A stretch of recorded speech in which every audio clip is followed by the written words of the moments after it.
Just as I am without one plea, but that thy blood was shed for me.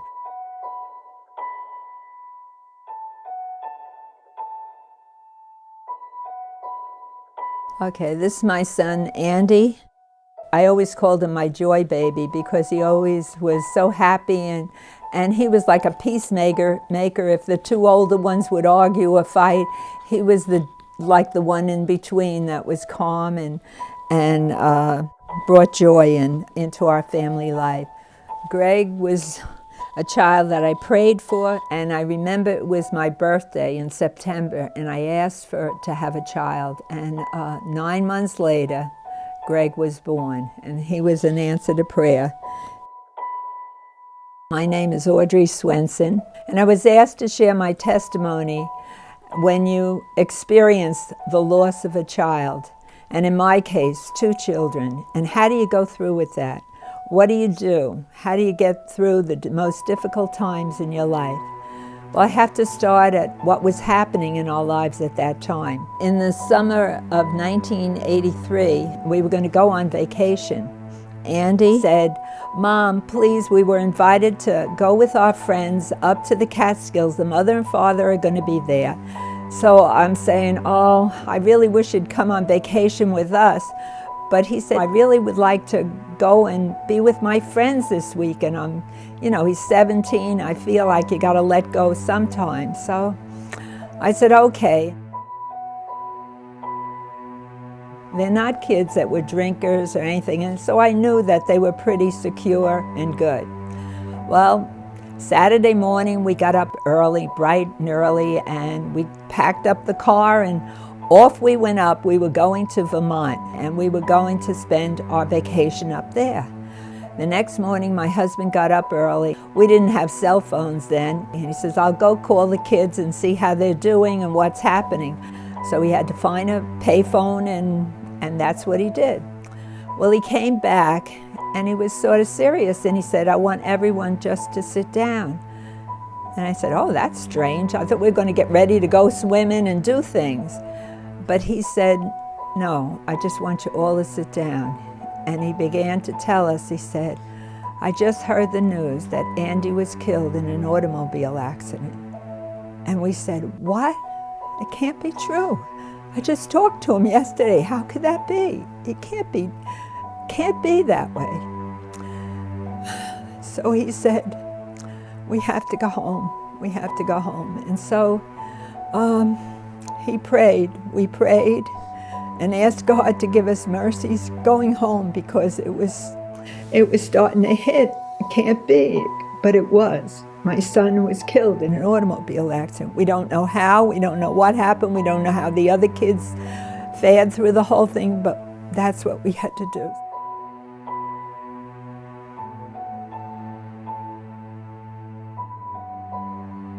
On the way home, we stopped at a rest stop. Didn't I see one of the boys that was with my son? And I went over to him and I said, "What happened to Andy? They told us he died. What happened?" And the boy, he couldn't answer. And his father said, "He can't talk now. He just can't talk." And so he just took him off in the car and he left us. And I just started to bawl and cry. I didn't know what was going on. It was very difficult. So by God's grace, we got home. And it was a rough time. And when we came to our neighborhood here in Seaford, it was bumpered up. People were all over the house, friends, kids, just there to support us, to care about us. And we finally found out what had happened to Andy. Apparently the driver, one of the young boys that was driving, and in the Catskills, I guess there's just 2 lanes, and said there was another car coming at him. So he wanted to get out of the way, but the car spun around and hit a tree, and Andy was crushed to death in the back. The other boys weren't hurt or anything, but emotionally it just hit them too, I know.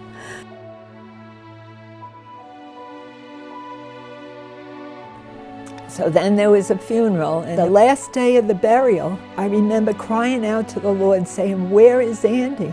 Is he with you? Is he not with you?" And my heart was aching because I wasn't sure where he stood. I wasn't positive right now where he was and what was happening. So I cried out, and as I cried out to the Lord, he reminded me of an old Bible I had, and I opened it, and it opened to Andy gave his heart to the Lord at such and such a date, and he also received communion. So it was like God was reassuring me that Andy was with the Lord. And it just gave me an inner peace, because that's what was really bothering me. And then it was like, what happens? Right in the beginning, you can't really believe it's happening. So you go through like denial. People, neighbors came, friends, prayers were going up for us. And it was good for everything. But then reality sets in. Andy's bed is empty. The chair is empty. His books are there. You know, you have to face that reality, and it was terrible. And I know the kids were going through it.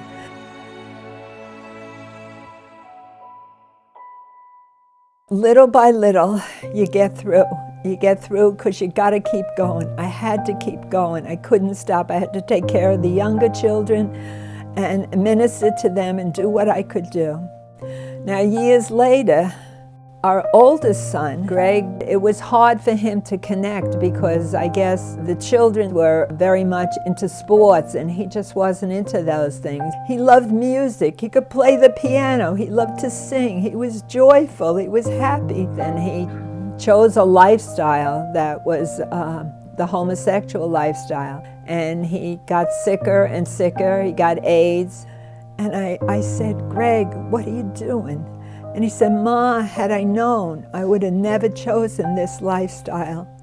I'm sorry, but I chose this lifestyle." And when GREGG was 34, he died, and we had to start all over again of grieving, and it was very hard. But that's what he chose. And there's nothing I can do about that now. And that's the consequences when you enter into a field that's not always pleasing to God, and there's consequences, that's all I can say. Philippians 4:19, it says, "And your God shall supply all your needs according to his riches in glory in Christ Jesus." And I was experiencing it. You wonder how I got through the death. It was because Christ was supplying my needs. It wasn't instantaneous. I can't say that it happened automatic. It was little by little. When I cried out to him, he was there for me. He supplied that need. And then in Hebrews 13:5, he says, "He will never leave you nor forsake you." He was with us through the storms of our children dying. He was with us. It doesn't happen instantaneously. It took time to do it. And then he says in Matthew 5:4, he says, "Blessed are those that mourn, for they shall be comforted." So when we were going through these things, he gave us grace. He gave us supernatural strength that I can't explain. It just happened. It's not that you forget your loved ones. You love them. You still miss them. And it still hurts. But God is there for us. And I pray if you're going through a rough time and you have a broken heart and an empty space in your life, I pray that you turn your heart to Jesus. He is the answer, and he wants to know you personally, and you know him personally. It's on a personal relationship.